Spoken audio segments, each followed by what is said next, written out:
Year after year, the National Football League continues adding to its lore as the preeminent sports league in America. From grand moments established by the legends of the past to the awe-inspiring talents of the heroes of today, pro football has captured the hearts and souls of generations. It is the greatest show on earth and keeps getting better with time. Each year since 1969, Kansas City has honored the game's very best in what has become the nation's longest-running awards event exclusive to the NFL. Tonight, the Committee of 101 is proud to present the 53rd Annual 101 Awards, featuring the top players and coaches of the 2022 NFL season. Architect of the dramatic resurgence of the New York Giants, first-year coach Brian Daboll. Multi-threat quarterback of the NFC champion Philadelphia Eagles, Jalen Hurts. NFL sack leader and relentless defensive end of the San Francisco 49ers, Nick Bosa. Mastermind of the worst to first rise of the Jacksonville Jaguars, Coach Doug Peterson. First player in 23 years to double as NFL and Super Bowl MVP, Chiefs quarterback sensation Patrick Mahomes. And the NFL's most disruptive interior defensive lineman in 2022, Chiefs powerhouse Chris Jones. Plus, the presentation of the 14th Lamar Hunt Award for professional football, honoring coach, broadcaster, and entertainment icon John Madden. Now, please welcome the host of tonight's 101 Awards from ESPN, Laura Rutledge, and from NFL Network, James Palmer.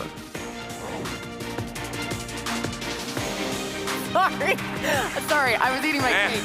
I thought I was going solo for a second. You noticed the cheers were a lot louder for everybody else? Yeah. That's fine. It's fine. Yeah. It's life as a member of the media. Yeah. How are you guys? We did bring our cake. Thank you. We didn't get dessert, so we thought we would bring it up here. We are going to eat it. I brought your name tag, too. That's yours. Oh, sorry. Let us get situated here. We had this big master plan that we were going to put all of our stuff up here and be ready to go, but then we didn't realize we'd have to actually take it out of the folders once we got up here. So yeah. Anyway, we're so honored to be here with you tonight, and it's so incredibly special to be able to gather together the way that we are able to do now. And, you know, it's funny because I think so much of our daily lives is talking about football, and it should be, right, and celebrating the game. We're going to do a lot of that tonight, but one of the things that has stuck out to me just in interacting with everyone and watching so far is tonight is also about the humanity of this league. And it's something that we should be so proud of as people who care about the NFL, who care about football, care about the men and women who make it what it is, the families who sacrifice so that their husbands and sons and brothers, uncles can go and be a big part of this game. So much of that is on display tonight. So first of all, thanks to the Hunt family for having us here and for putting on what is one of the class award shows in the NFL, James. Yeah, I just real quick, table 21, right up front there. Yeah, shout out, that's our table. Actually, there's 2 seats available, so if anybody wants to go join up with them, they're a lot of fun. Yeah, my wife Meg is a delight. Just pop down right there. But it's right, listen, the cool thing about this place and this award show is that we have honored the greatest names in the history of our game, whether it's players, coaches, say it'd be me, Joe Green, Walter Payton, Shula, Manning, Dungy. We're going to add to that list today. That's the best part about tonight. And I think we're going to add a name specifically, we saw there, Laura, maybe more synonymous than any name possibly with the NFL and John Madden. I mean, let's just run through everybody real quick so we can get to John at the end. Yeah, exactly. We are going to give everyone their due time, but we are going to move along, though, tonight. And it is a stellar lineup, as you saw there in the intro video of award recipients, the best of 2022. When you think about the storylines of this year, you know, certainly the Chiefs winning the Super Bowl sticks out, right? You guys like that? An exceptional performance by the Eagles as well. One of my favorite Super Bowl games that I can think of in recent memory. It was so competitive and a great example of what this entire season has been. We also saw a life saved in Damar Hamlin, and that was so beautifully illustrated off of the top of tonight. What happens when you have the best in the world who respond, and then, of course, that example made to where more lives can hopefully be saved. I think this is a year that will be so special, too, when you think about the role models that really came to the forefront. So many young men that our children can look up to. As we look at the league to continue to transition, Tom Brady retires, I think. You know something I don't know? I'm not sure.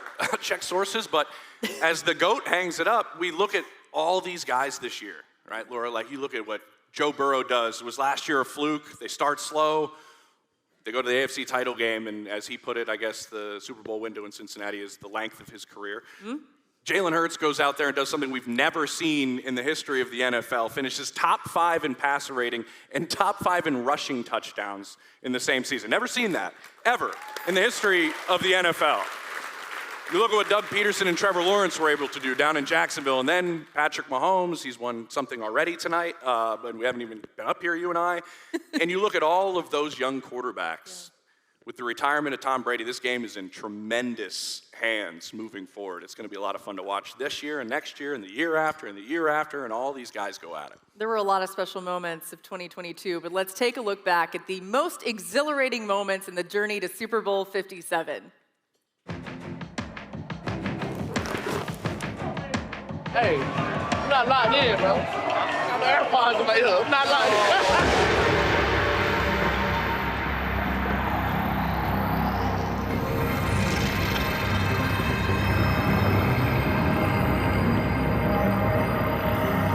We work for this opportunity right here. Believe that you're ready to go out there and dominate. Dominate from the first step to the last step. Play together, play fast. Let's go win a football game. I love America. Okay, boys, here we go. Let's go to work. Let's go.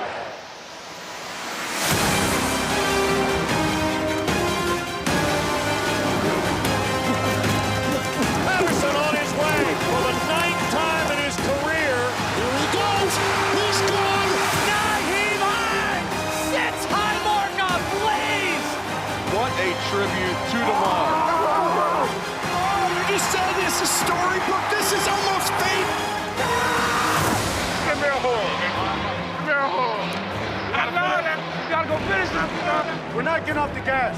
We're not getting off the gas all day now, man. Right side.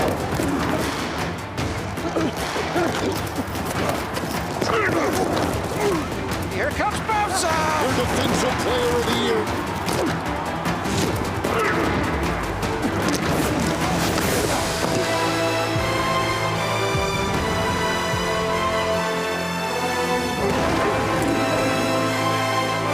Jefferson climbs the ladder.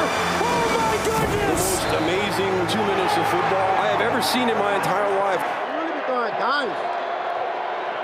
Sometimes. You really be throwing dimes. Josh Jacobs putting on a show today.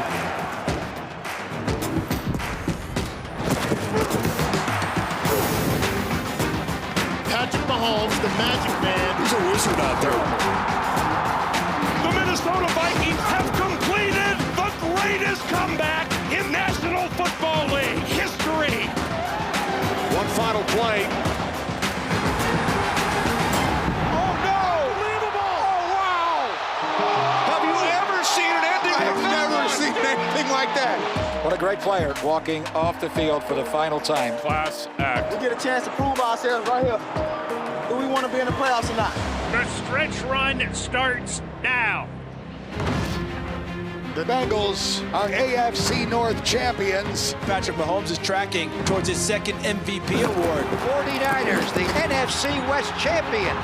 The Bills go back to the playoffs. The Eagles have clinched first seed. Green Bay had everything on the line, but the Lions said, not tonight. They hit him as he lets it go. The ball comes out. The Jags are going to run it into the end zone. The Jags have a home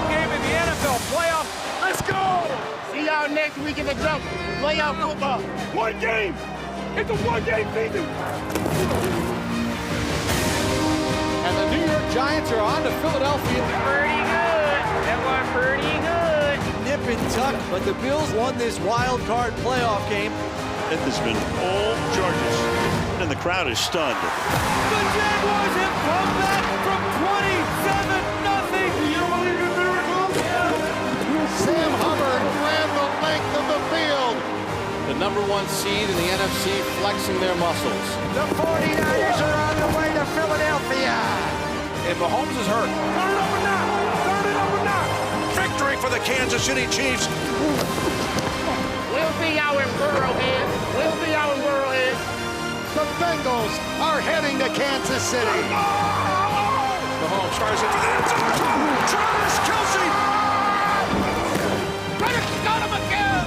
And the Bengals have tied this game. And the Eagles are going to the Super Bowl. Deal with the Chiefs as the AFC champions. One more, baby. One more.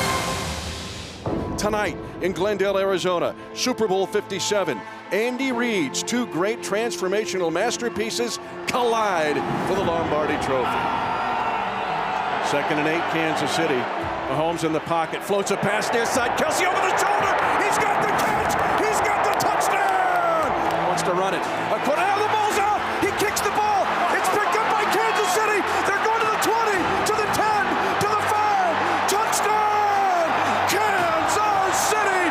They hand it off. Left guard. It goes. Touchdown, Kansas City. Isaiah Pacheco blasting in behind the block of Joe Thuney. They're going to throw a quick pass to Tony. He's got it on the edge. He will walk into the end zone. Kadarius Toney on a pick route to the near side. Couldn't be more wide open. And a 3 and out for the Eagles. Their first of the game. A pass left side wide open. Sky Moore. Touchdown. Kansas City. On a 4-yard touchdown pass, Mahomes to Sky Moore. But the game is tied and the Chiefs will have the ball in 5 minutes and 15 seconds. As Mahomes steps up, he's going to scramble. He's at the 40, bad ankle, 30. Tackled from behind down to the Eagle 18-yard line, a 25-yard scramble. McKinnon on a counter, angling to the 5, and he's going to slide down at the 1. Very smart inbounds. 11 seconds left in Super Bowl 57, 35-35. And the pass is going to be underthrown. It's incomplete. Everyone who claims the Chiefs' kingdom will raise a banner above the National Football League again. For the second time in 4 seasons, the Lombardi Trophy has a red and gold reflection. A big red reflection. The Chiefs are champions of Super Bowl 57.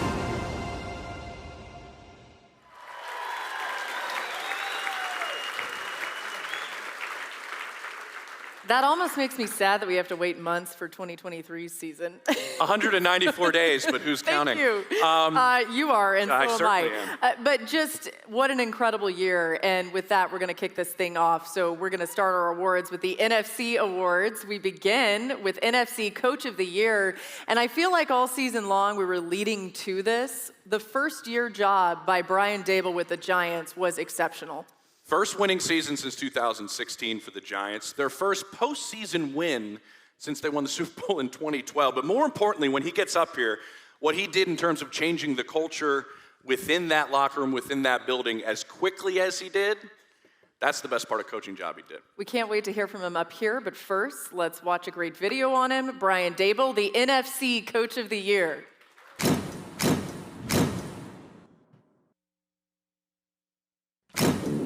Brian Daboll is expected to be the new Giants head coach. Saquon to the end zone, touchdown Giants. And an easy trot into the end zone for Jones.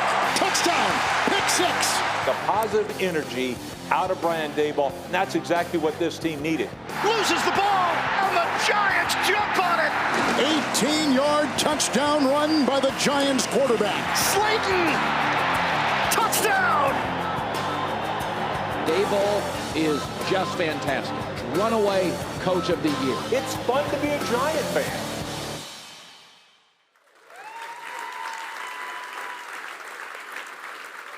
Ladies and gentlemen, please welcome to the stage Giants General Manager Joe Schoen and the 2022 NFC Coach of the Year, Brian Daboll.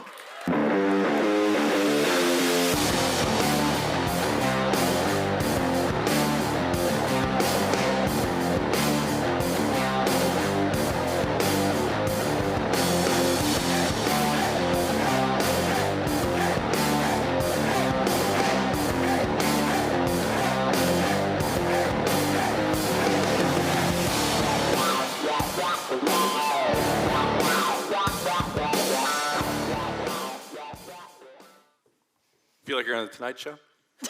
What's that? Feel like you're on the Tonight Show? Exactly, yeah. What do you prefer, Where's Coach? Coach Reed? You been on that Yeah, yet? it's right there.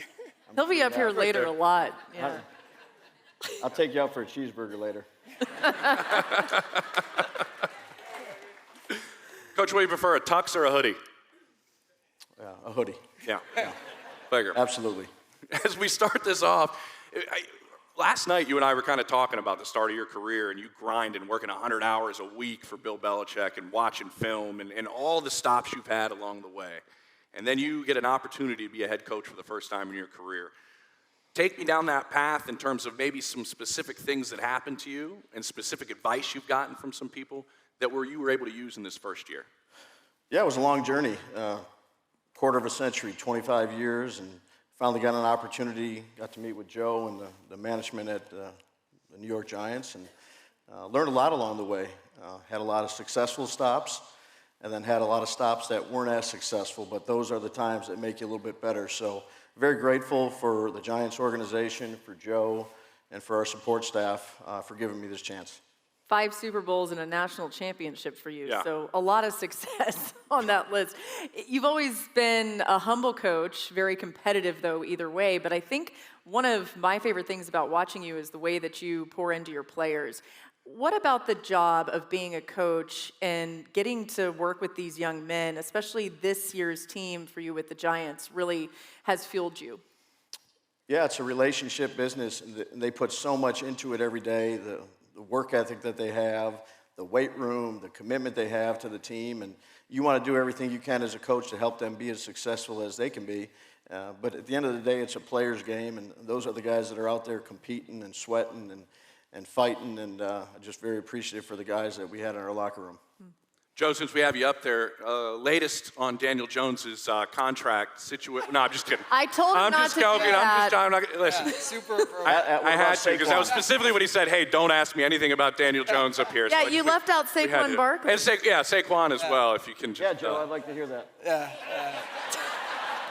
I know Coach is interested. Yeah. To be determined. Okay. This is all about Dave's tonight. Let's focus on him. Joe's going to be at the Combine, so tune in for that, and we'll see what he says time. there. But Joe, what I do want to ask you is, you're in the building every day. This guy never is probably by himself, eating in his office, anywhere. Eating. No, you can go with eating. Yeah, we can go with eating. But the point we'll eventually get to is he kind of has this ability to have people gravitate towards him all the time. Can you kind of describe that as how important that is to a head coach? Yeah, absolutely. You saw his resume up there. Obviously, the years that he put in to get where he is, and he's worked under a ton of good coaches, and he's experienced adversity and success, and he's seen both sides of the coin. And then you throw in his personality and ability to connect with people, not just throughout the organization, but the players as well. And to add to your list, if he's not doing one of those things, he's probably FaceTiming them with him. If you know Dave's at all, he's a big FaceTime guy. So, but yeah, he does have a unique ability to connect with everybody throughout the organization, not just the players, whether it's the grounds crew, in the cafeteria, wherever it is. He treats everybody the same. That's apparent on a daily basis. Do you have your phone up here? I do. You want to FaceTime somebody? Should we FaceTime? Like, who should we FaceTime right now? Maybe Saquon. Yeah, Saquon. Do it. Let's see if somebody will answer. Seriously. No, I'm not going to. Come on. You're going to put me on the spot right now? Yeah, why not? Let's see if somebody will. Yeah. You work on then it. if he doesn't answer, then you're going to pull. If they keep Well, on okay, not then answering, I'll ask you this. then Who's the most famous person that you could FaceTime in your phone right now? Ooh, it's a great question. Coach Reed. FaceTime him. Who's got a better sneaker game between you and Joe? Oh, he does. I do. He's a big shoe guy. Yeah. I saw yours this morning, though. Yeah, I bought those for money he gave me. Oh, do you have like a huge sneaker closet or anything like that? No, I like Jordans, so I have a bunch of Jordans. Yeah, I've seen them. They're great. All right, so let me ask one more serious thing here. Sure. So I think one of the things that people really will look at from last year is the turnaround that you were able to orchestrate with this Giants organization. And sometimes it's hard to pinpoint, right? Like where was the moment or what was the thing? But if you could, what was that? Is there something that you look back on and say, okay, this was what made the difference in turning an organization around the way that you did? Being up here, it's a little bit embarrassing too because it's such a team sport. So many people, put so much into trying to win each week, and we have a great support staff. I'd say the Tennessee game probably the first game of the year where felt a little bit of the energy after the game and a little bit more buy-in, and winning helps everything, but we just had a good group of people in our building, from support staff to coaches to scouts to Joe's leadership to the Mara family, the Tisch family. It's a collective effort, and I'm just, spoke on the wheel. I know nobody up here likes to take credit, neither one of you. That's kind of the way you're wired. I think that's why you work so well together. But I need you to talk about Daniel Jones, because I think everybody on her network and my network thought Daniel Jones was, I think they're in agreement in this, actually. No, we are. That Daniel Jones was broken, couldn't be fixed, couldn't play, you name it, they said it. What was your guys' first conversation between you and DJ? I just wanted him to be himself, be the best version of himself. And, hired a great offensive coordinator from the Kansas City Chiefs and Mike Kafka. Coach, you know how to work the crowd. Yeah, look. You know where you're at. I mean, the last time I was here coaching, I did not get this applause, trust me. Okay. But Mike did a great job along with the offensive staff of trying to develop an offense that suited Daniel and the rest of our players. And, I had a lot of confidence in Mike, let him do his job, and he did a great job of leading the staff and the rest of the offensive players.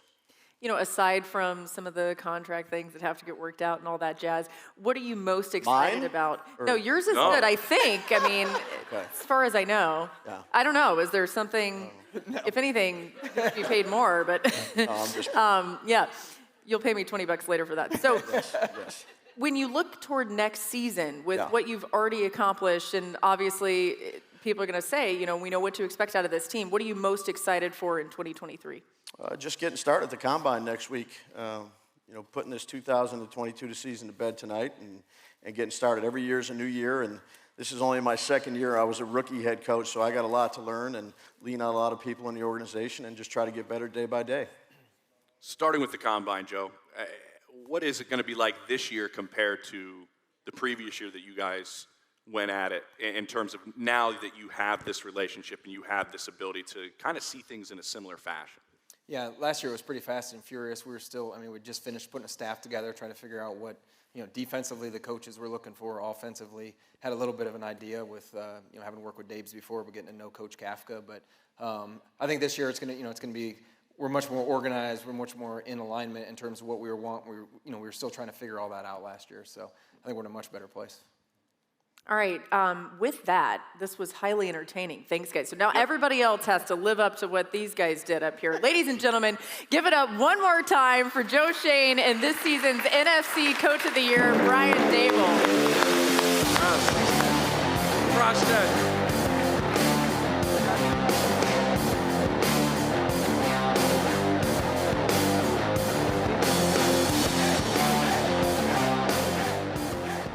The trophy looks pretty heavy. We didn't try to lift that yet, but we might have to try that later. You didn't get one, and neither did I. But all right, let's get to the next award here, the NFC Offensive Player of the Year. And when you think about the ultimate breakout player who proved so many doubters wrong, Jalen Hurts, I think, is going to be synonymous with that for years to come. This was an MVP caliber season, and that's why he's getting this award. Over 300 offensive yards per game, 35 total touchdowns, leading the NFC, just 6 picks, 13 rushing touchdowns as a quarterback. But I think the part that stands out the most, and Jalen would probably be happier than all of these stats, 5-0 against the teams that went to the postseason this season. Plays his best against the best. We saw it in the Super Bowl as well. And a total class act for being here tonight. I want you guys to cheer really loud for Jalen Hurts as we see a highlight video, the NFC Offensive Player of the Year.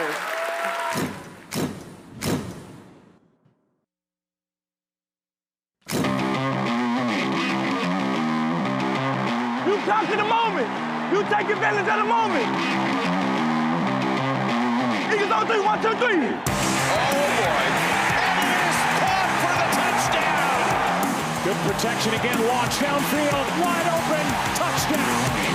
To the outside, Hurts trying to get there, fighting for the end zone, what a run. Fun-ass game, y'all keep doing that. Great. Going deep for the end zone, touchdown, Philadelphia.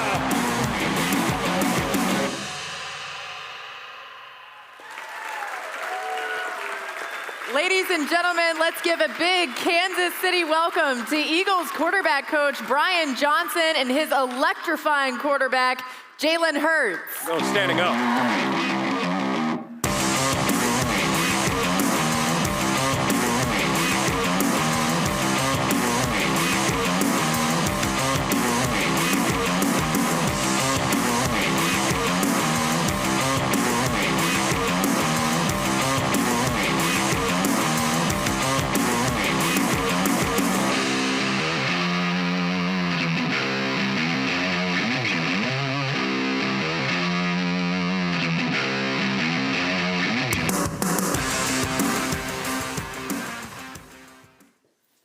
Jalen, your play was because of the standing ovation, but I started it, born and raised in Philadelphia, no big deal. I figured I had to get that standing ovation, just made sure it went in there. Before we start, I do have to throw this out there because we get great stats sent to us at NFL Network with NFL Network's research.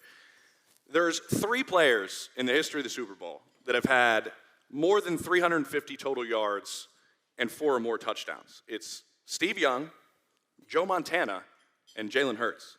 That's it. Woo. It was an unreal performance. Jalen, just start this off. I know what you're going to say, because I've covered you guys a lot this year. But how would you evaluate this entire season in its entirety for you? Well, I think for us to, everything is done through the team. Everybody plays a part. Everybody plays a role. And I feel like everybody embraced the roles that they had. I think for us to win 14 games, that's the most in franchise history. That's something big. We've had really good teams that come through in Philly. Great quarterbacks, great coaches. Coach Andy Reid. A lot of great things going on in that city, and to be able to, experience the things that we did this year, to be able to kind of go through it together, grow through it together. I think that's my biggest memory of it. Jalen, when you talk to little kids, girls and boys who look up to you now and really even became fans of you probably even before this year, one of the main things is proving people wrong the whole way. But the people who have really listened to you know that you would always say you believed that you were going to be here. You were going to be at Super Bowls. You were going to be parts of great teams, and no one should be doubting you. Where did that belief come from? Well, I never ever put a limit on myself. Regardless of what the circumstance was, I never put a limit on myself, and that's something that I try and encourage the kids that are coming up now to, embrace that, embrace everything that comes with it. I found a thrill in not being satisfied, and I found a thrill in, I get to wake up. I wake up every day, and I do truly what I love. I'm in love with this game, and I give it everything I have, regardless of the situation. So. I just want to encourage everybody out there, whatever they have going on, whatever a goal is for them, to treat it with the same diligence, same care, same love, To that, I'm going to call you like the Socrates of the NFL. With these sayings you have and what you say in these interviews, I think we're trademarking purpose before anyone had an opinion. Well, some stuff just come to me. I know. So what I'm asking is, these things, I like tell my son these things when I drop him off at school. Like, where do these come from? It's incredible. Do they just fall out of your mouth? I like to reflect. I like to reflect on all of my experiences and try and stay neutral, stay in the moment. And I think to do that, you have to be in tune with how you feel. And you know, through the joys and pains of life and all the different things. I'm only 24.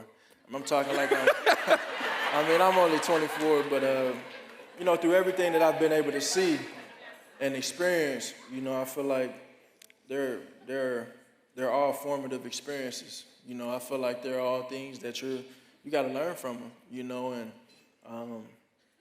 I've had a lot of successful moments in a short time, and I've been able to overcome a lot of things. But most recently, you know, I embrace everything. You know, I've never been afraid of a failure or a shortcoming or a setback, because I know what happens after that. You know, I know that that's only propelling you for something more. So, yeah, I embrace everything. You're not 24. Yeah, You're an old soul. You're an old soul, man. You're not 24. I like my old music. Everyone in here is like, what was I doing at 24? Oh, no. Brian, I have something for you, but really quickly, you like your old music. What are we rolling with? You know, I like my Anita Baker, my Frankie Beverly.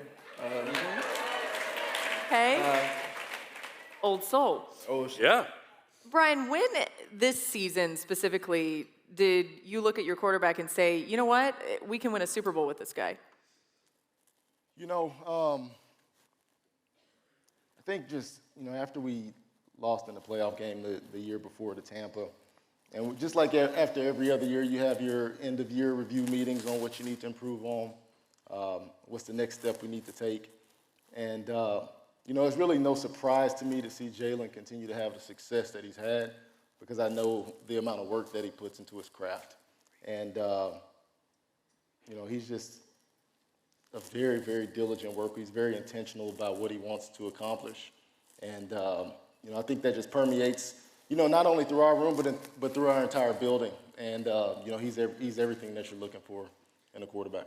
I remember you and I talking the week of the Combine. I know what Combine's on my mind. We're getting there. The week of the Super Bowl, and you told me that Jalen's instincts, in your mind, are the thing that stands out the most. And other coaches that have coached you, Jalen, have talked about how you see things before they happen. I'm going to refer to this as your Spidey sense. How... They call us, you know, we're Batman over there. I know, you guys got all the Batmans in Philly. I don't know what Batman, I don't know what he does, but you know, we got skinny Batman, we got fast Batman, but... Yeah, you got swole Batman. We got fat Batman, too. Yeah. Oh. You do. But, hey, you just had a daughter. I'm just Batman. It should be Fat Man. Well, anyway, go ahead. Fat Man. No, you're rolling with that, Fat Man. But listen, this is so unique, right, between the two of you. You meet when you're how old, Jalen? The first time you have a recollection. Yeah, I met Coach Brian. Brian's like an uncle to me. Truly, I met him when I was 4 years old. My dad coached him in Texas at Baytown Lee. And I'm getting recruited to, you know, coming out. He was at Mississippi State. Yeah, thanks, Chris. Chris Jones didn't close that one. Close that, Chris. But you know, the whole idea was, you know, he was at Mississippi State, Dak was at Mississippi State, so I was gonna go in and take over when Dak left. Nick Saban got in my ear, and I went over there, but I never got the opportunity to play and be coached by Coach Brian. And I heard so many good things. He comes to the house and eats crawfish with me all the time. My dad, I mean, it goes way back. And then when I transferred, he was at Florida. I mean, and Coach Lincoln Riley, he got in my ear. Then ended up working out there. And then just looking at how God doesn't make any mistakes, you know. I mean, he, you know, delayed, not denied, you know. And I think now, you know, to be coached by him and to really be able to fellowship with him all the time and talk ball, you know, I think it's been good for us. I say it all the time. It's been good for myself. It's been good for the whole entire organization. And you know, I think what's to come, it looks very beautiful, you know, for what we all can do. So we're both looking forward to it. Brian, what's your first recollection of Jalen? First off, I know his dad was your strength and conditioning coach. That's where the 600-pound squats come. No doubt. That's definitely where the squat, the 600-pound squat started. You know, I remember days in high school, his dad was our strength coach. So in the summertime, he would bring him and his brother. They would be there with him. They'd pull up in the red truck, parked outside the field house, and Jalen and his brother was running around the field house while we were lifting weights. And then obviously I remember going through all the recruiting, followed his career very, very closely throughout his time in college.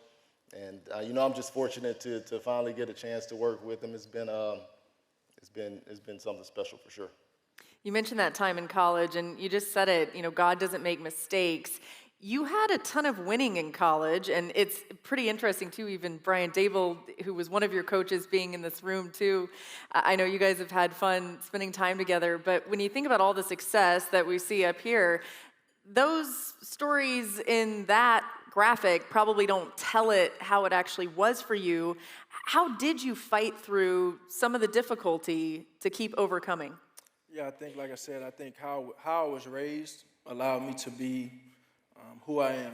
And I think I've been able to come across so many special individuals, Coach Dable, Coach Brian, Coach Saban, the list goes on, and I started back in Houston, Texas on the east side with my dad.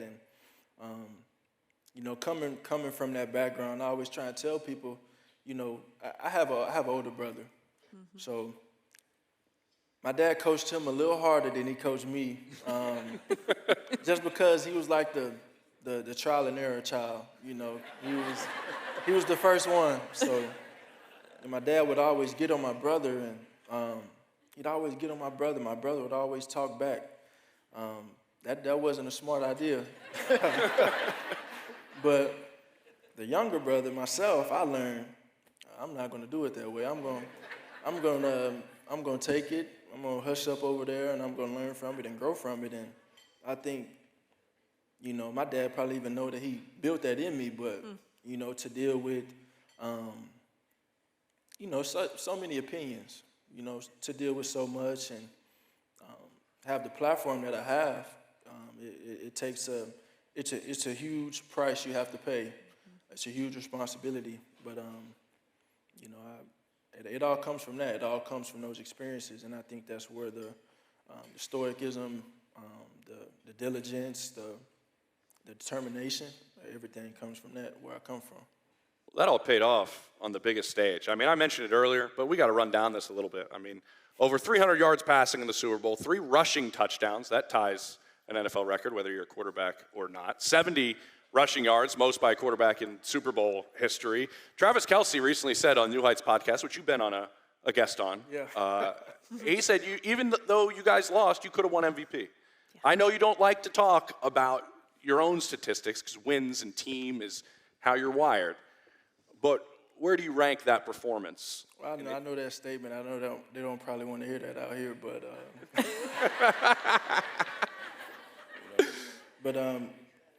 yeah, I think I think for one thing I was talking with Bree about, I always talk to her about, my girl, is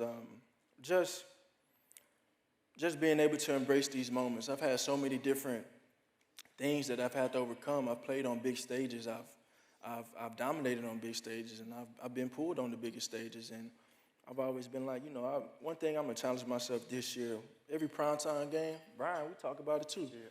Every primetime game, I'm going to put on a show. Yeah. Yeah. I think that was something that I challenged myself to do just based off of my, my past experiences and even my first year as a starter for the Eagles. And, I think I love to be sitting here saying I'm a Super Bowl champ and all that, but I won't ever get that one back, And that's something that I accept that, but, it's it was a big log thrown on the fire, so I indirectly thank you for it. You know what? It's not going to get much better than that statement to finish up here. And I know everyone here would say this to you. They probably already have, but such a classy move for you to be here, Jalen. And tonight is about celebrating you. Thank you. Congratulations, the 2022 NFC Offensive Player of the Year, Jalen Hurts, and his quarterback's coach, Brian Johnson.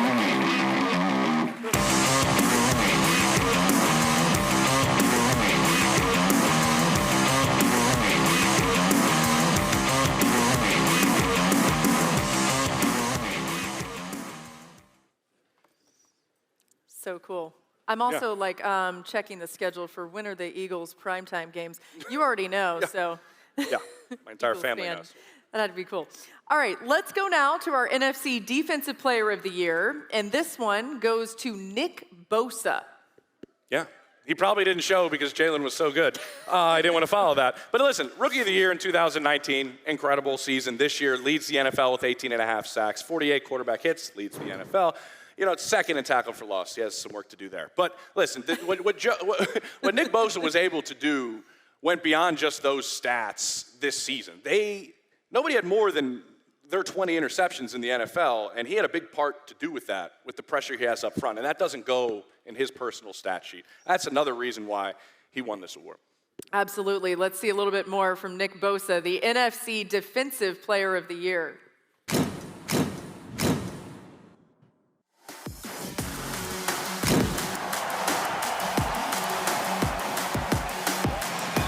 Bosa, the sack.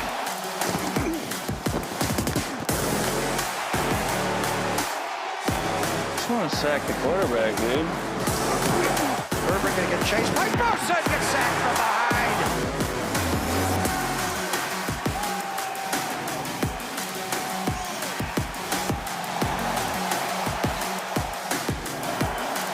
Pressure, and he's sacked. Tagovailoa looks to throw. He'll have no chance. He's sacked by Bosa. So unfortunately, Nick Bosa has a prior commitment that's keeping him from being here with us tonight. But once again, congratulations to Nick Bosa and the 49ers for another outstanding season. Let's move to the AFC side of this award show. That's what I'm talking about. We are going to honor the very best of the American Football Conference. And let's talk about a second coach tonight who orchestrated a remarkable turnaround in his first season. That is the Jacksonville Jaguars head coach, Doug Peterson. And I'm going to talk up here, Laura, a lot about the word trust, because I'm not sure there was a lot of it in Jacksonville when Doug took the job. And then he gains trust extremely quickly. They start 2-6. Team still believes in them. They're down 27-0 in the wild card game. Team still believes in them. Come back, one of the greatest postseason games we've ever seen. It's just a remarkable job what Doug Peterson did in the locker room in Jacksonville with those players. His coaching this season, outside of wins and losses, and they won the division, is one of the best we've seen in a very long time. Yeah, I'm not sure any of us will ever fully understand what Coach Peterson and the staff had to go through to get this team to where they got him, and it's only just beginning. So let's recognize our AFC Coach of the Year, Doug Peterson.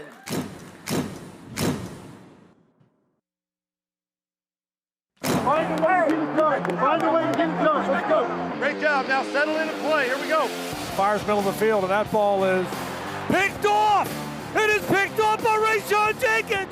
The Jags are going to win it. They were 2-6. They were 3-7. It didn't matter. The Jags win the AFC South. How good is that? Puts it down. Patterson's kick is up. The field goal is good. This one goes down as one of the greatest victories I've ever had. You know me and you know my heart. This is not about me. This is about us.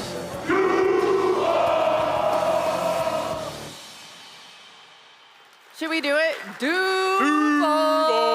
I'm all right. That was my You were first pretty good, yeah. Ladies and gentlemen, please welcome the AFC Coach of the Year, Doug Peterson, along with his longtime mentor, Chiefs coach Andy Reid.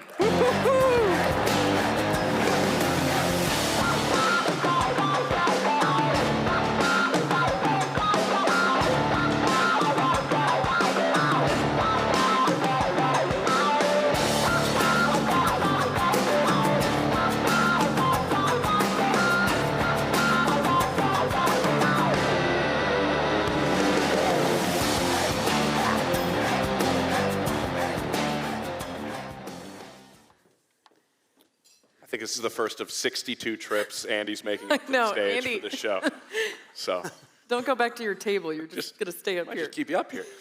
Doug, I mentioned trust, and we all know the situation that you were walking into. To establish that as quickly as you did, but to also be extremely authentic in how it happened. How did you do that? You know, it was probably the biggest question that I had to answer going into Jacksonville this past year. And, you know, the thing that I thought of the most was communication, right?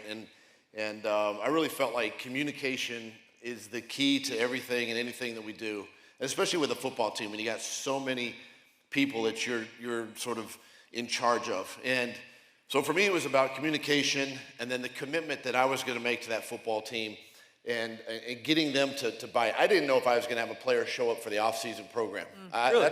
That's how bad that I felt for those guys coming out of 21. That's just where they were.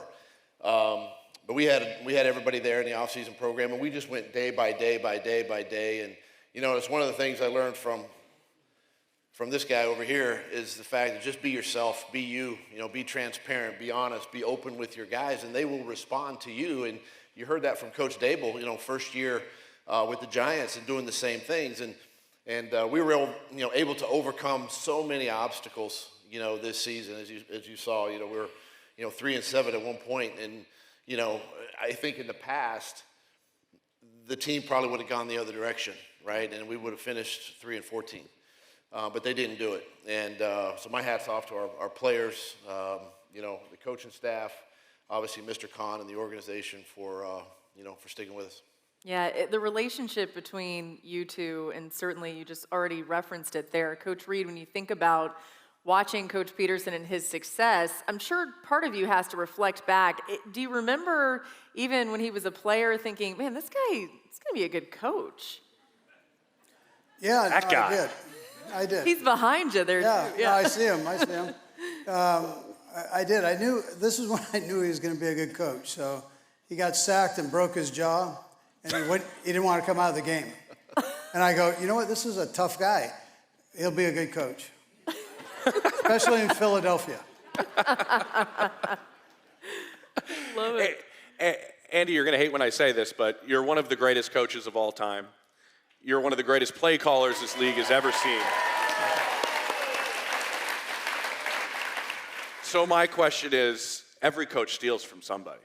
Do you ever take anything from this guy as a play caller? What have you taken from Doug? Because he's a pretty good play caller himself.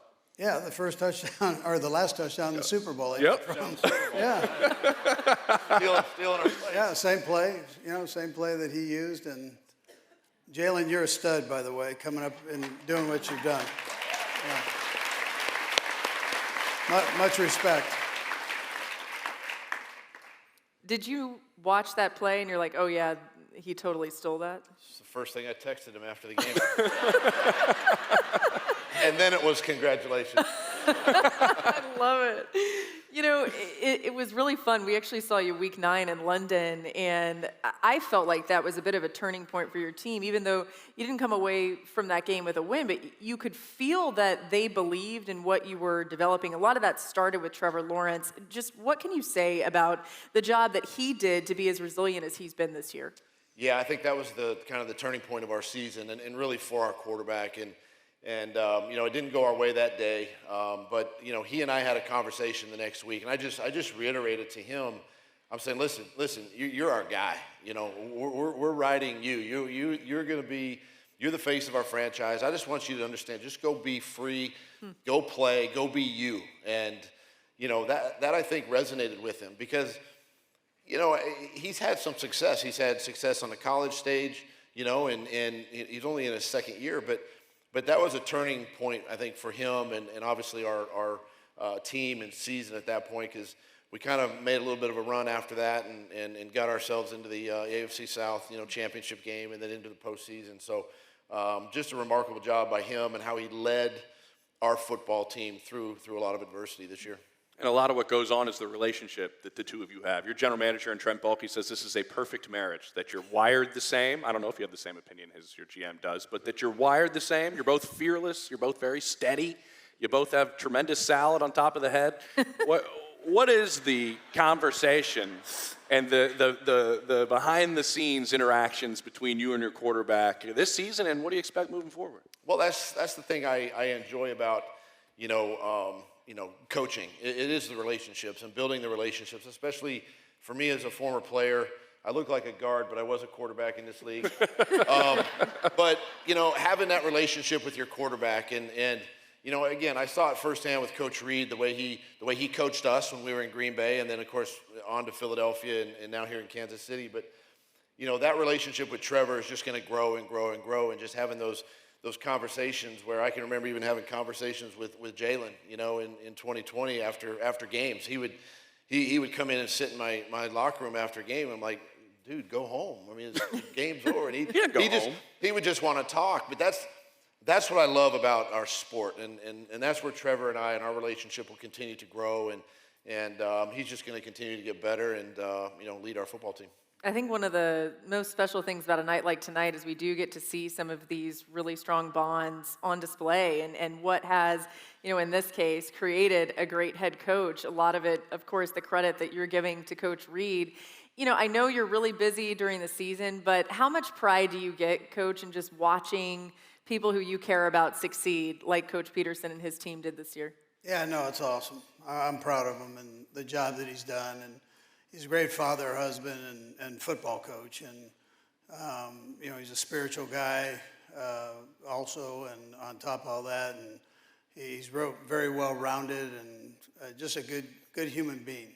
And great, I think just great for the National Football League. So, you know, I'm proud of him for all that.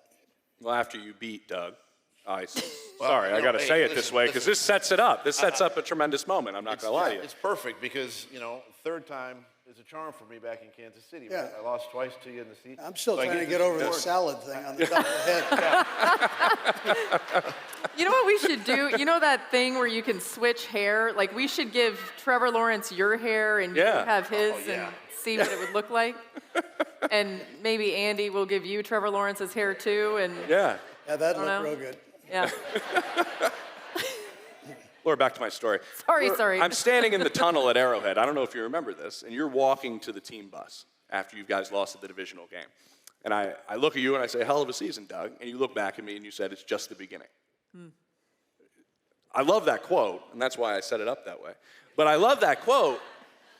What did you guys learn from that game against Andy and the future Super Bowl champion Kansas City Chiefs, losing by just 7? What did that teach you, and you think the rest of your guys heading into 2020? Well, you know, the back half of our season gave our team a lot of confidence, right? And I think the first time we came to Kansas City, we probably weren't a very confident football team, but the second time we come back in the divisional round, we're a much more confident football team. Guys expected to win. I mean, that's just where we were, you know, as a football team. But, you know, what you take away as a coach, you take away the fact that when you play good teams, you can't make mistakes, right? You can't turn the ball over. You can't jump off sides. You can't do silly things that get you beat because good teams don't make those mistakes. So as a team, that's what we have to take away from a game like that and really, you know, go into this offseason and continue to just keep talking and that consistency and you know, put ourselves in a position to make those plays, right? And you know, a great example is just watching Coach Reed and his teams and how disciplined they are, and that's what you got to have in order to win a championship in this league. All right, you're going to see a whole lot more of Coach Reed up here tonight, so don't get too comfortable going back to your seat. But huge round of applause for our AFC Coach of the Year, Doug Peterson, and thanks again to Andy Reid for being up here too. Congratulations.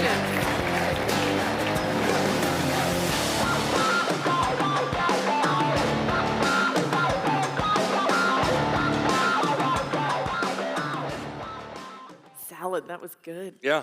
That one got me. I thought Andy would like it, personally. Yeah, no, I think he did. He did. It Oh, he stuck with did? him. Yeah, he said. All right, let's get to our AFC Offensive Player of the Year award. And this is the first time, actually, in 101 history that the Chiefs swept both player awards. So lots of love for the Kansas City Chiefs tonight. And it was, once again, an MVP season for Patrick Mahomes. Oh, no, they traded Tyreek Hill. Patrick Mahomes is going to take a step backwards. He just breaks the record for most offensive yards in a season in the history of the NFL. Leads the NFL in passing, leads it in passing touchdowns, leads it in total touchdowns. The Chiefs have the #1 offense, and now he has, 2 MVPs, 2 Super Bowl MVPs, 2 Super Bowls. A lot of legacy talk for a guy who is 27, which is remarkable. It's incredible. It was interesting. We did the Week 18 game, the Chiefs against the Raiders, which the Chiefs won handedly. And one of the things that Mahomes told us prior to the game was how much he beat himself up for falling short in previous years. When you think about all the success he's had, that was what he internalized. That was what motivated him. It stuck out to me on his way to winning a Super Bowl. And of course, now we honor him with the AFC Offensive Player of the Year award.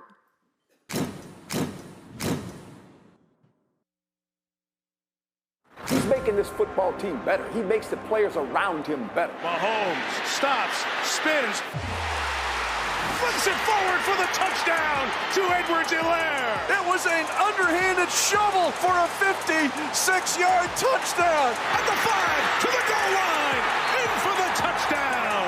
Now he's going to sprint for the far side at the pylon. Did he get in? And they give it to him. Mahomes diving for the pylon. Touchdown, Kansas City. And the 2022 AP Most Valuable Player is Patrick Mahomes.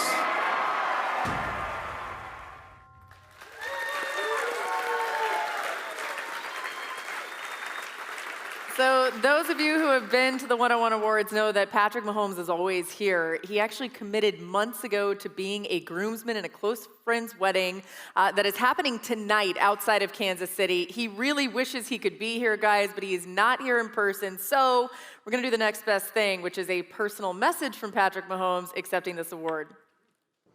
What's up, everybody? I hope everyone's enjoying their evening there at the 101 Awards, and I'm sorry I couldn't make it to be there celebrating with y'all tonight. The 101 Awards is an incredible event with special people, and I'm honored and grateful to be named the AFC Offensive Player of the Year by the 101 Committee.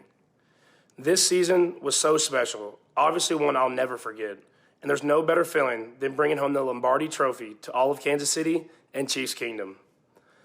I'm proud to call Kansas City home and love being part of this community with y'all. I'd like to thank my teammates, coaches, and of course my family for all their support again this season. Without them, none of this would be possible.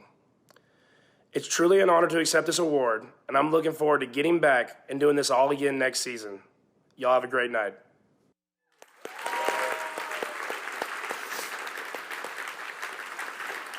We were going to get him to FaceTime in from the wedding reception right now, but we decided... Dayball, you got Mahomes in your phone? Yeah, come on. Let's dial him up. FaceTime him in. Huge congratulations, though, to Mahomes. What an exceptional year. Unbelievable year. And I'm not sure if Andy does this. We'll ask him when he comes up on time 2 or 3 or 4 when he's here. But I've spoken to a lot of other coaches in that locker room, and they're on that offensive side of the ball. And the craziest thing is they said every day when we're watching film, somebody pauses it. And we all just kind of look at each other. How?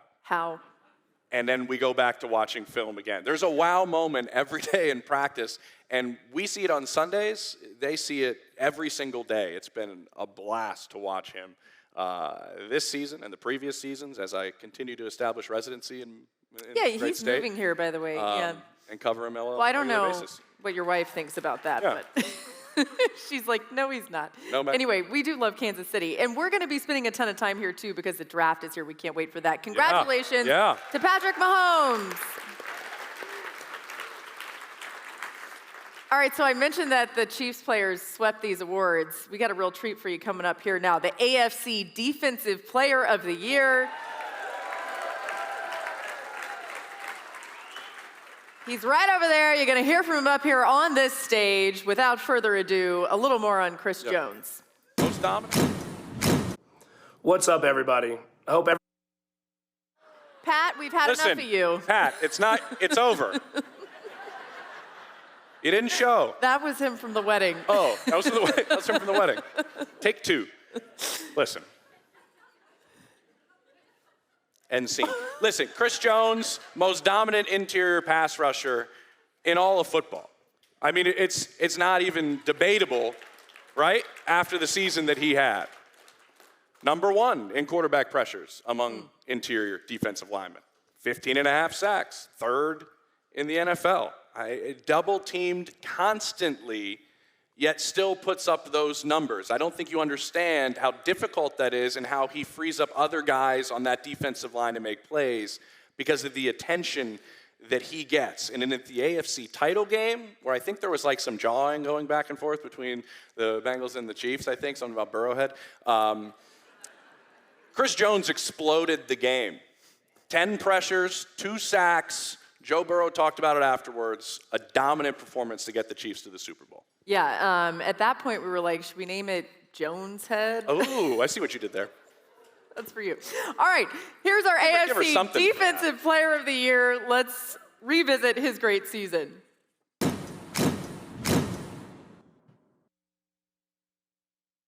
Chris Jones continues his amazing season. Finalist for Defensive Player of the Year, best season of his career. Some games just mean more. Some games just mean more. Herbert is sacked. Chris Jones makes a huge play. And the Chiefs will sack Willis back at the 8-yard line. Stidham gonna be swallowed up and taken down. And before Bryce Perkins had a chance to even find the toothbrush, Chris Jones was there to take all the toothpaste. Comes Chris Jones after him. Chris Jones got him. When you need your best players to step up, none better.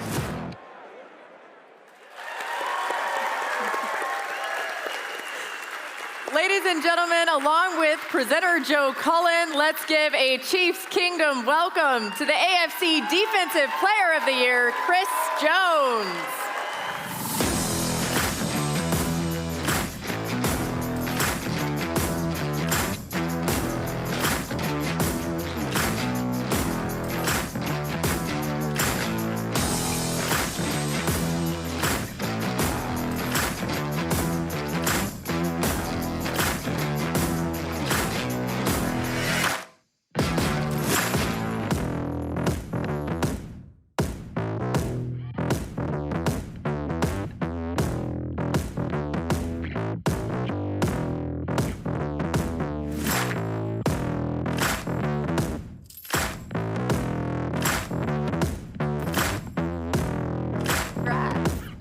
Good, Chris.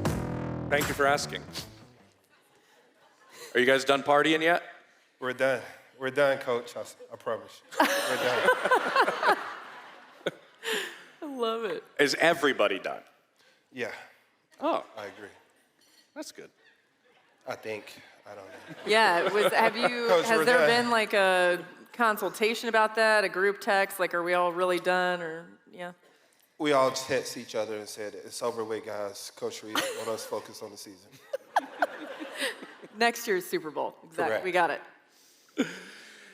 Joe, I want to go back to a conversation you and I had earlier this season about Chris and about, I think you would be the person, as opposed to Laura and I, to describe him as a football player. And I think you kind of did it very eloquently to me in terms of the way Chris is built and the way he moves is not normal. Exactly right. Chris says things that I can't coach. The one thing about Chris, he's determined to be the best that he can be in his trade. And I'll tell you, this is my first year, and the thing that stands out about Chris, Coach Reed has probably the toughest training camp. He goes through a period where he extends the plays of the starters, and he looked at me and he says, I don't want him coming out. I'm like, I got you, Coach. So the last day, there was a 16-play drive with pads. It was close to 100 degrees in St. Joe's. And what Chris did in those 16 plays, not just to get through it, but he dominated about 14 of them, made the play. And I looked at Frank Clark and I said, I think we got something special this year. Did you like that drive in 100-degree heat, Chris? Not at all. It's all Coach Reed. But you know what? Those are the things that build championship teams, and you're a big piece of that effort. It feels to me like something's ignited in you when you get challenged in any way. Am I right there? You're definitely right. I agree with you. Tell me more about that. I think adversity builds character. I'm huge on, I take my losses as lessons. 2 years ago, the Joe Burrow experience, I realized that it was a lesson. It was a full 360 for me because I actually missed 2 sacks. And this year around, come around to it, we actually get to play those guys again. So look at things as a full circle. It's a lot of lessons to be learned. I don't have the perfect thing to say like Jalen Hurts. Oh my God, that guy has the words to say. Right? Know how to put it together. He's very articulate. He's raising my child. He's amazing. Yeah. He's something serious. Yeah. Listen, you mentioned Joe Burrow. He had some remarkable words to say about you after that loss in the AFC Championship game, where he said you have such an understanding of how teams want to try and block you, the mental side of playing the defensive line. Can you describe your approach mentally, because Joe broke down pretty good, Joe, by the way, how you do it physically, the mental side of your approach? I give it to my coaches. It's hard. It's definitely hard. It's challenging at times. It's about being patient. Coach Spags, he does a tremendous job in moving me around, putting me in position to win. Coach Joe, he do a remarkable job at film studying, putting in the after hours to give me sufficient matchups that I can win. For me, it's about being patient. I personally want to go and make every tackle, make every sack during the game, but with the understanding that I'm being game planned, I have to be patient and wait the right time. Joe, one time Chris told us that he's not a big trash talker on the field. Is that true? I will say this about Chris, that he can back up anything that he says. And for the most part, he lets his play do his talking. I agree. But you do talk sometimes, right? Like, especially lately, I feel like in the postseason, you had to have. There were too many opportunities. I agree with you. We got Frank Clark. I mean, when you have players like Frank Clark on your team, I mean, you got to say something every now and then, you know? Yeah. Do you remember me and you post-game, AFC Championship game? You grabbed our camera, stared down in it. What did you say? That was after the game, though. I know, but you were still jacked. That was seconds after the game. Yeah, you know, with the disrespect of, hopefully I say this right, GEHA. Yeah. You know, with the disrespect of the stadium and the tradition of Arrowhead, I had to speak. Yeah. I had to voice my opinion. Exactly. And you dropped the wrestling celebration. You know what I mean? So we've talked a lot about how cerebral you are with your play, and we know that you're so dominant. You have these traits that can't be taught, but you get double teamed all the time, and you seem to still find a way to make plays. I think we're going to see one here that's unbelievable. What do you kind of do in those moments, or how would you describe dealing with a double team and still coming up with a huge play like you're seeing on the screen? Actually, I look forward to the double team. I look at it as a challenge. If they don't send two at me, I feel like I'm being disrespected. So me and Joe, early in the week, we kind of game plan like we know we're going to get double the whole game. This is how we going to counter react. And if I'm not getting double, I'm upset. Yeah. Probably me and Joe having a few words on the sideline. And, you know, that's part of it. Like, are they watching the film? Are they? Fine. Depend on what's going on in the game. Joe told me that you once were kind of brought up, I don't want to say this, but I'm saying it, to Reggie White. And you laughed. And now you laugh again. Respectably. Reggie White has done things that this game would probably never see again. Sure.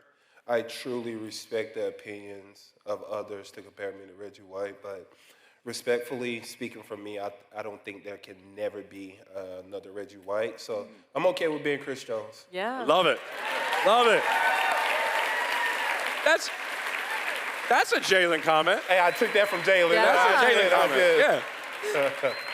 I don't know if that one's already trademarked, but if not, you should get on it. Listen, I like it. Put it on a shirt. I like it. All right, now.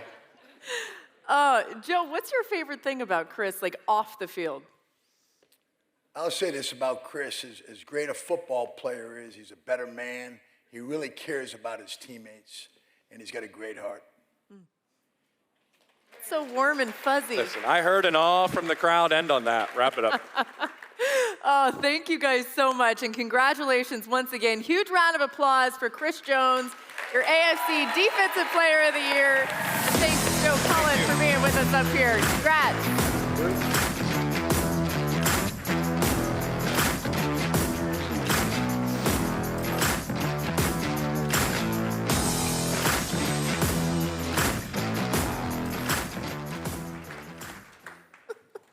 It's not often that someone says, "Oh," about Chris Jones. Yeah. Oh, look how he gently placed him onto the ground. Oh, yeah. Yeah. Okay, let's get to our next award. This one, Salute to the Champions. In 2015, the 101 added a special tribute to the Super Bowl champions. So we're gonna have the Lombardi Trophy coming in from the NFL and someone from the team at the event honoring the pinnacle moment from each NFL season. But tonight, for the second time in 4 years, the Super Bowl champions are your Kansas City Chiefs.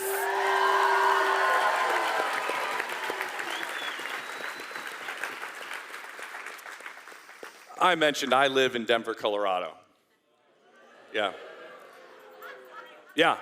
But because of Andy Reid and Patrick Mahomes, Ted, you were talking to me about what neighborhood should I move to, did you say?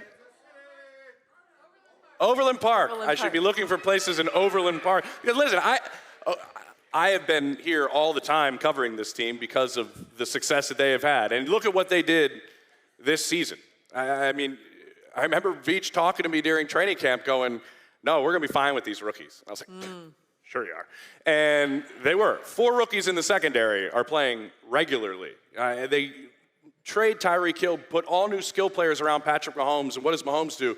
Hey, why don't you guys all come down to Texas with me, and I'll run my own OTAs, which also shows the trust that Brett Veach and Andy Reid have in their quarterback, to run his own OTAs down in Texas with all of those new guys, and they come and they set records, and they win a Super Bowl. It was a different team and a different feeling, it felt like, covering this team in both of their Super Bowl trips. This one was really, really special the way they did it. On the defensive side, Chris Jones talked about how they took a lot of that youth defensively and they would challenge them as some of the veteran players. When you see a team that has coaches almost throughout the squad, you know that you've got something special. That's exactly what this team was in so many ways. So to represent this team for the 101 Salute, please welcome head coach Andy Reid and running back Jerick McKinnon. Yeah.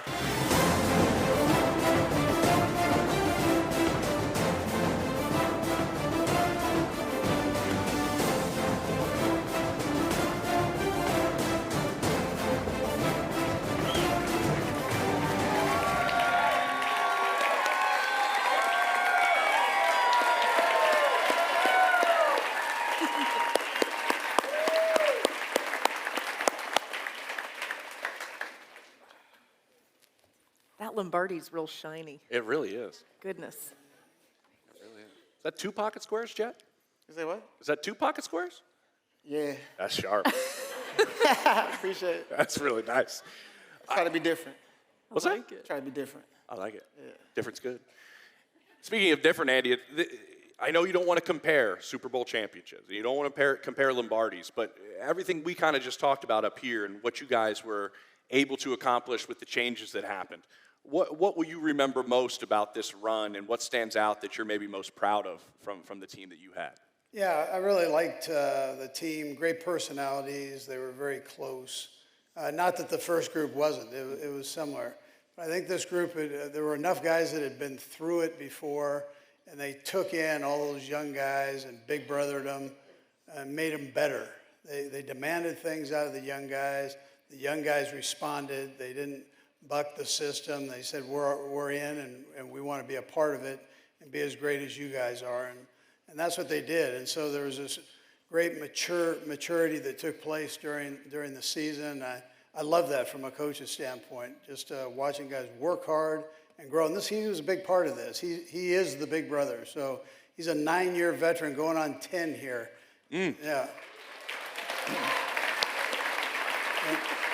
And for everybody out there, when you're running back in the National Football League, those are dog years. So that's a tough position to play. You know, since you do have that role, Jarek, we'll get to you a little bit more, but we saw Isaiah Pacheco recognized on this stage tonight. It was so much fun to watch him this year, and the way that he approaches the game, how forceful he is at all times. I love how if he gets tackled, he just pops right back up like he didn't even get hit. It probably helps when it's your rookie year as opposed to your 10th year to be able to do that. But definitely a difference. Either way, right? Definitely a difference. What was it like watching his success, and I'm sure being a big part of it too? It was just truly amazing. Just to see him come in as a rookie. You know, his work ethic obviously stood out right away.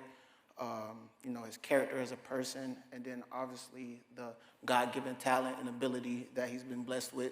And then just watching him, you know, come in and, you know, not really know what to expect or, you know, how things go, and then see him start to, like, put the puzzle together and piece it all together, and then finally it just clicked. And when he got his opportunity, like you said, the stats, you know, ridiculous. And then, I mean, everybody's seen what he can do with the ball in his hands.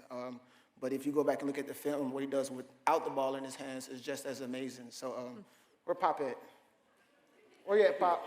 He was over there somewhere. He's over there. Yeah, man, I love Pop, man. That's like the little brother I never had right there. That's my dog right there. For real. Oh. Andy, you said it's year 9 going on year 10. Does that, Jarek's coming back, right? I mean, Brett? Hey, listen. Okay. He's number one. We got a couple number ones in this room that are pretty good. So he's Everybody's got him up here tonight. Listen, you also, Jet, you lead the NFL in touchdown catches from running backs this season in year 9. And do you remember the conversation you and I had at your locker after the AFC title game where you said, I got one phone call 2 years ago. Yeah. I thought my career was over. And my one phone call was from who? Kansas City Chiefs. Yeah. What does this organization mean to you? I mean, I can't, it's really hard to put into words. I have so much respect and love for Coach Reed, obviously as him being my head coach, and then him as a person, the rest of the coaching staff, all my teammates. You know, it's truly a family here. I can truly say that. And, you know, like you said, 2 years ago, I only got one call from all 32 teams, and that was the Kansas City Chiefs. So, you know, to be here and be in this role and, you know, be blessed with the opportunity to, you know, have a magical season like I did and then top it off with the Super Bowl, it just all comes full circle. And, you know, the special thing about it for me was just what you could do when you have, you know, coaches and, you know, player personnel and GMs and, you know, everybody who's involved in this thing, man, when you have people that believe in you. So that was the biggest thing for me. Just, you know, it's easy to go out there and give everything you have when you have people who believe in you. So that's the main thing.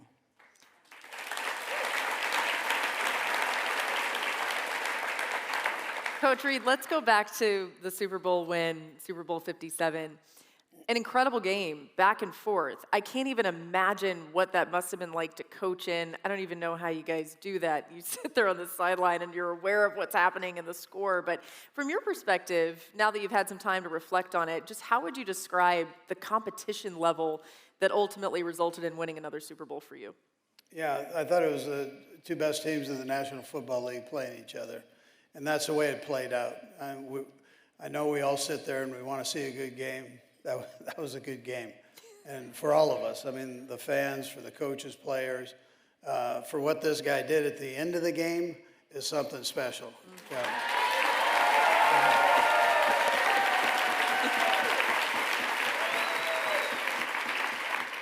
Jay, you told me it's like church. We go over it every single week in practice. Every week. Right? Every week. But you're a running back, and the end zone's right there. Yeah, like this. I mean, did the eyes get big? Do you have to hold yourself back? Did you? You know what's crazy is, you know, like I said, you know, these end of the game situations and, you know, all these things that, you know, the coaches preach to us every week. You know, like EB says, you know, I get tired of repeating it, but you never know when these situations will present themselves. And I think since I've been on the Chiefs, I think outside of quarterback kneel, church mode probably happened one time. The other end of the game situations, kind of here and there, but mostly the quarterback kneel. And then in the Super Bowl, the biggest game, it presented itself. And, you know, for me, I was just doing what I was coached to do. So, you know, I'm getting all this praise and stuff. And yes, that's who I am. That's what my character is. But, you know, our coaches, they put us in these situations every week. So when those things arrive, we can rise to the occasion. Is that your favorite play of the Super Bowl, Andy? When he says something like that? No, I would tell you that I felt good about that when he took it down to like the last inch.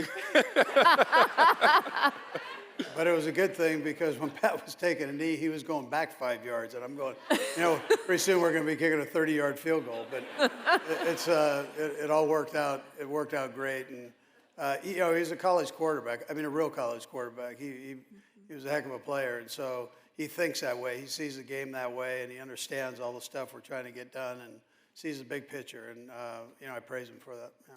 You mentioned Patrick Mahomes, and we wish he could be here tonight. He's usually here at these awards. I think when you think of this postseason run, a lot of people will think about the injury and him just gutting through what was obvious pain. From your perspective as a coach, how did that factor in and some of the toughness he put on display? Yeah, no, listen, he's a tough kid. I mean, all the guys know that. And when it's your leader doing that, when it's the guy that gets the most accolades doing that, I think it sends a message to everybody else. And so, listen, I don't want to put him in a bad spot. So, you know, we almost got in a fight over an X-ray. But, you know, but who would have won that fight, Andy? But yeah. Coach Reed? Yeah. That's right. That's just locking up the opportunity to come back to the Chiefs with comments like that. No, listen. Too old to fight. Love her now. So, but for him to have that intestinal fortitude to do that and work his way through the pain and just shut it out mentally, my hat goes off to him. Yeah.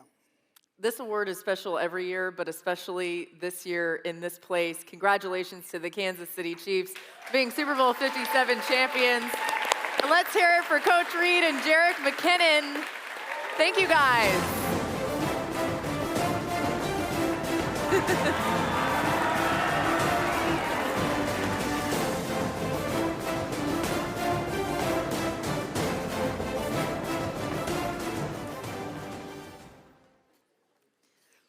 Man, would you have slid at the 1 yard line? No. Yeah, you wouldn't have. No way. I could have answered that myself. I scored in the Super Bowl. I scored. All right, this is the moment that we really have all been waiting for. Such a special part of this evening every single year. The Lamar Hunt Award for Professional Football. And this award was initiated in 2007 to honor the legacy of a man who has meant so much to Kansas City and professional football.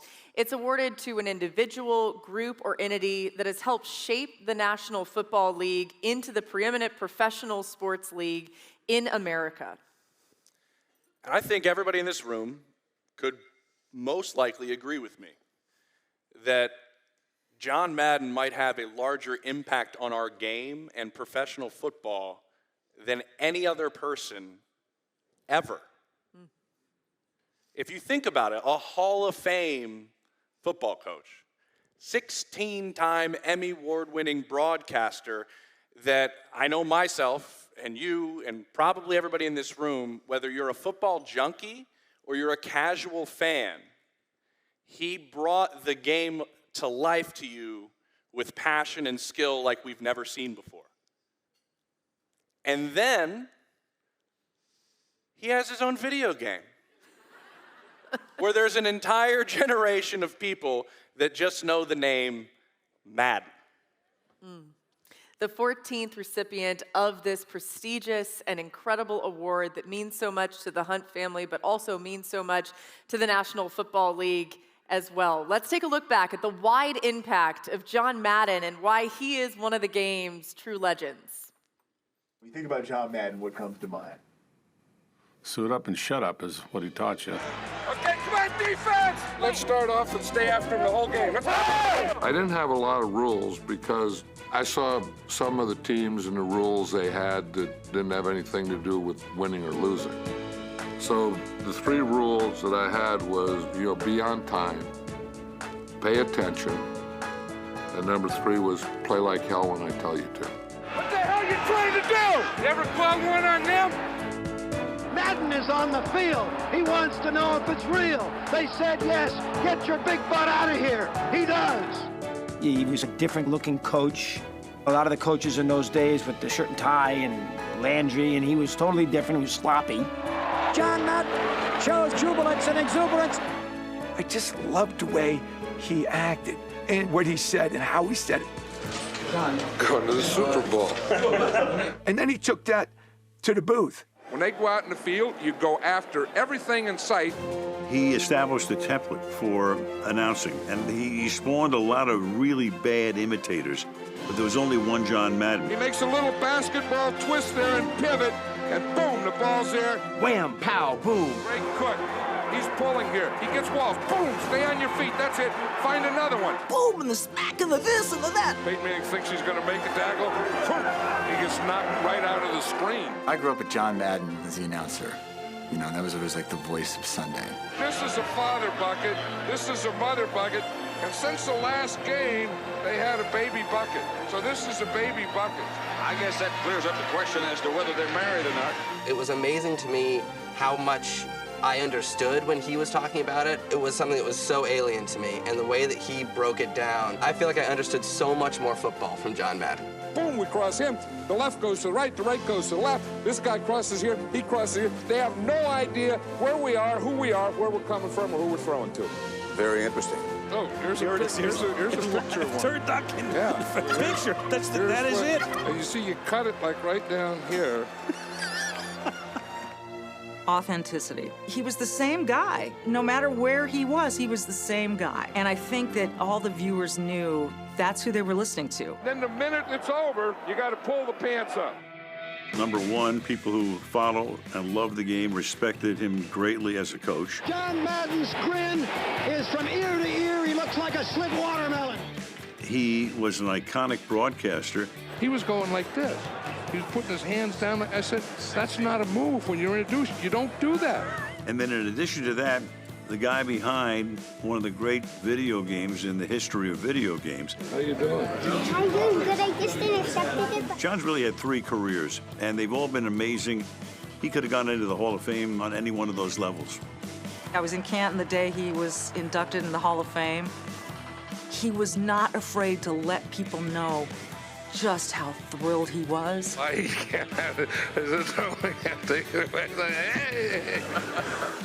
And it was one of the coolest memories I have. This has been the sweetest ride of them all. Thank you.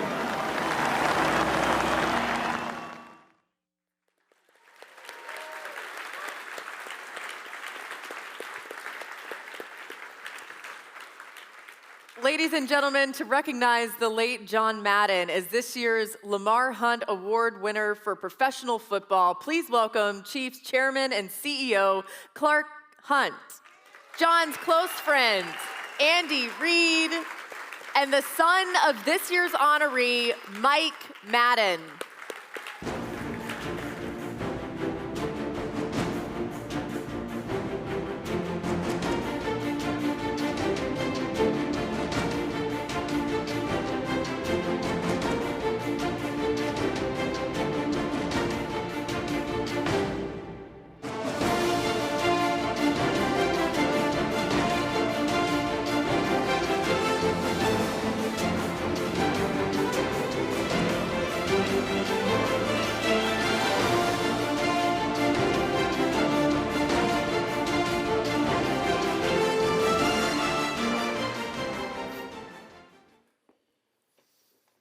We made Andy go over there now. Yeah. Sorry. We got you up here so many times, you're changing sides. I know. I'm good. Keep it interesting. I could watch that video on repeat, Mike, honestly. What I'm curious about is what the last year has been like for you and your family, and the acknowledgments that have been happening, and how that's made all of you guys feel. Yeah, well, it's been hard because we've missed him. So you go through, I mean, it's probably 2 or 3 phases going on. I don't know if I've gone through the psychological pieces of it yet, but we were getting calls around Thanksgiving, or my phone was blowing up, and oh, this has to, because he was all over the TV, and oh, this has to be hard on you. This has to be hard on you. And I'm like, no, this is great. This is the way it's always been. I'm sitting here with Mom and my wife and family, and we're watching Dad on TV. So that was great. Christmas was hard because he was a big participant, and he loved Christmas with his grandkids and all that. So this was hard, but Thanksgiving was fun, and stuff like this is awesome. He loved. I loved the logo that was up here when you were getting ready for this, the Lamar Hunt logo. He loved the AFL. He respected and loved Lamar Hunt and the Hunt family. He loved what they did for football, and he loved that he was a piece of it with the American Football League as a coach coming up. His first gig was an assistant with the Raiders, and so to be here in Kansas City and celebrating the legacy. I mean, if he was going to be receiving an award, I think he would be really thrilled that it's named the Lamar Hunt Award. Well said.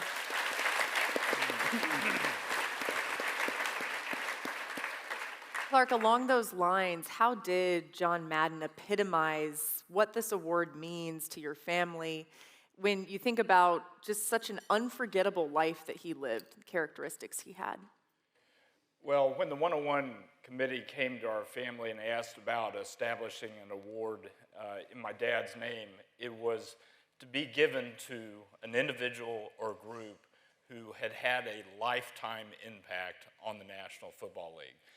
And James, you mentioned it. I mean, nobody has had a bigger impact than John Madden has on the National Football League, and in so many different ways. I really can't think of a better individual, better person, somebody who's given more to the National Football League than John Madden. Andy, I know you had a lot of, should I call them late phone calls with John Madden, the two of you, just talking about football, talking about life, talking about anything. I know, Mike, you talked about what those calls meant to John. What did those calls mean to you, Andy? Oh, they're great. I mean, he's a living legend, and he loved the seven-man sled, and he loved to eat, and I'm going, I'm all in, So, tremendous human being, I loved every minute talking to him. We saw it in that video, Mike, but I think one of the things about your dad that reached so many people was the authenticity. For you, you guys knew him so much better than any of us did, but we kind of felt like we knew him even without knowing him. What did that authenticity mean for your family on a day-to-day basis? Well, he was authentic to a fault. But he was the guy that you see, and he was a teacher and a coach, and as a teacher and a coach, all those types of just pearls of wisdom, becomes his parenting style, and so sometimes I felt like I was growing up with the coach of the Raiders. I'm like, hey man, I ain't wearing the silver helmet, But no, he was a teacher, and he was authentic. He was fun to be around. Since he retired from broadcasting, he was around a lot more. So the turducken, he did do a better job with later turduckens than the one on the video. He did figure that out. Didn't cut him with his hand. Exactly. No, he later brought it in. No, it's very important to him. If you bring in turducken, you don't take it from the outside. It's like a marble rye piece of bread. You cut it so you get all of the turkey, the duck, and the stuffing. So he would, if somebody came in and wanted to come from the outside, he would come diving in to rescue or save the job. So little things like that he took very seriously. Clark, have you ever had a turducken? I haven't. I asked my wife every Thanksgiving if she can make one. She's still refining it. We have people that can help you with it. We can help you with that. Some turducken experts up here. Clark, how has you've been around the game your entire life? How has your perception of John changed from when he was a coach to an entertainment personality to I guess his own video game? How did that change for you watching all of that? Well, first of all, as a family and here in Kansas City, we were really glad that he retired from coaching.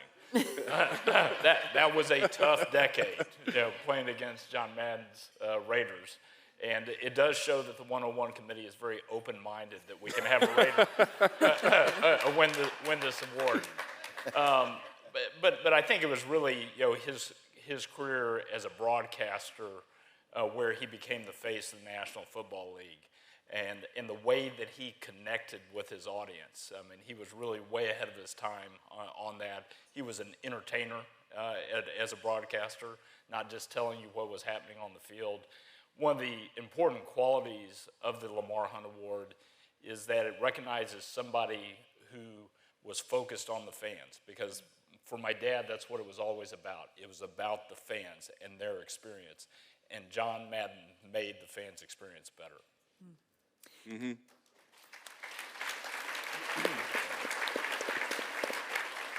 Andy, we've shared a little bit that you had such a great relationship with John Madden. Is there a conversation that really impacted you that you'd be willing to tell us about with him? Well, there were a lot of them. Yeah. He had great wisdom. He had sat in the head coach's seat, so he knew what it was all about, and whether it's the pressures or the highs, the lows. He understood all that. I love talking to him about the history of the game and some of the players. I love talking to him. We talked a lot about food, and which was he loved food, and he loved barbecue, and so but we kind of covered a wide range of things. I remember we were in San Francisco getting ready to play the 49ers, and he had an apartment across the street from the hotel that we were in, and I was on like the 30th floor, and his apartment was on like the 12th floor of right across, literally kitty corner from where I was sitting. So I get there, and I call him, and I'm looking down, and I see the blue hat, right? He had the blue hat. So he had the blue baseball hat on, and I go, by any chance, are you down at this little cafe down there? He goes, yeah, I stop here and drink coffee, every morning that I'm in the city.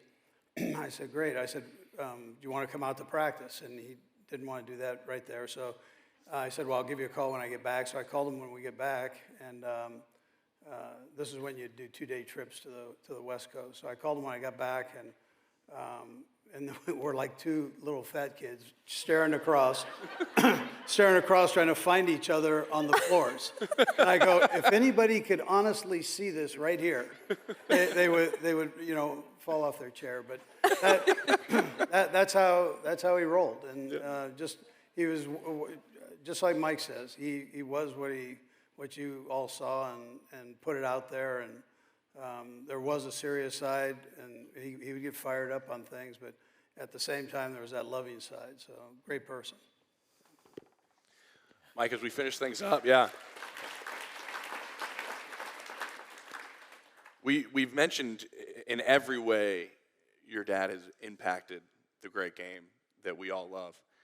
I guess as we close this up, in your opinion, which aspect of those stands out to you the most, or you're most proud of, or which aspect of it stands out?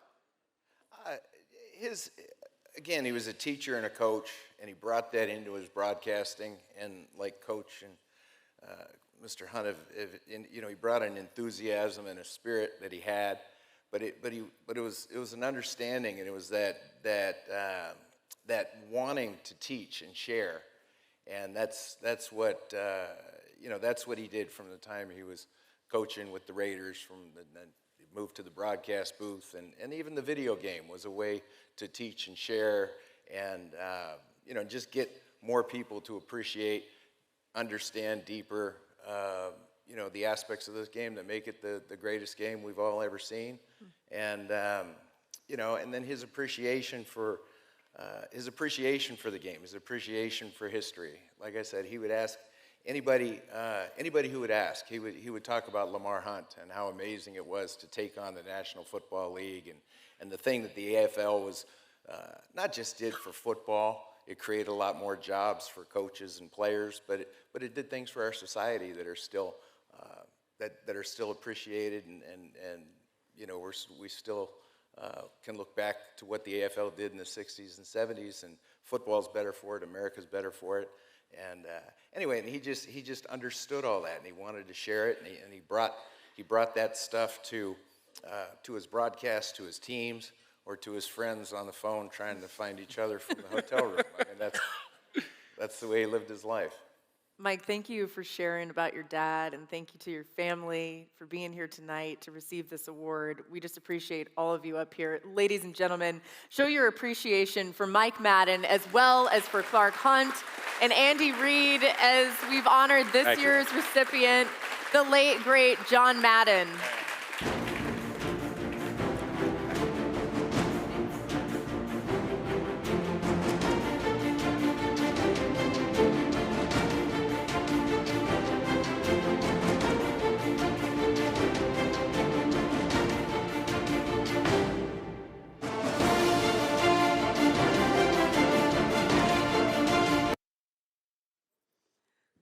What a blast. Yeah, only 14 more awards to go. Okay, but the only thing I have to say before we go is somebody did take our dessert that we brought up here. No one apparently thought we were supposed to be eating that, so we'll just be getting that in a moment and finishing that up. I've got a baby to feed in here, so let's find my cake. Let's do it. Anyway, thank you guys so much for night. coming out. We appreciate all of you.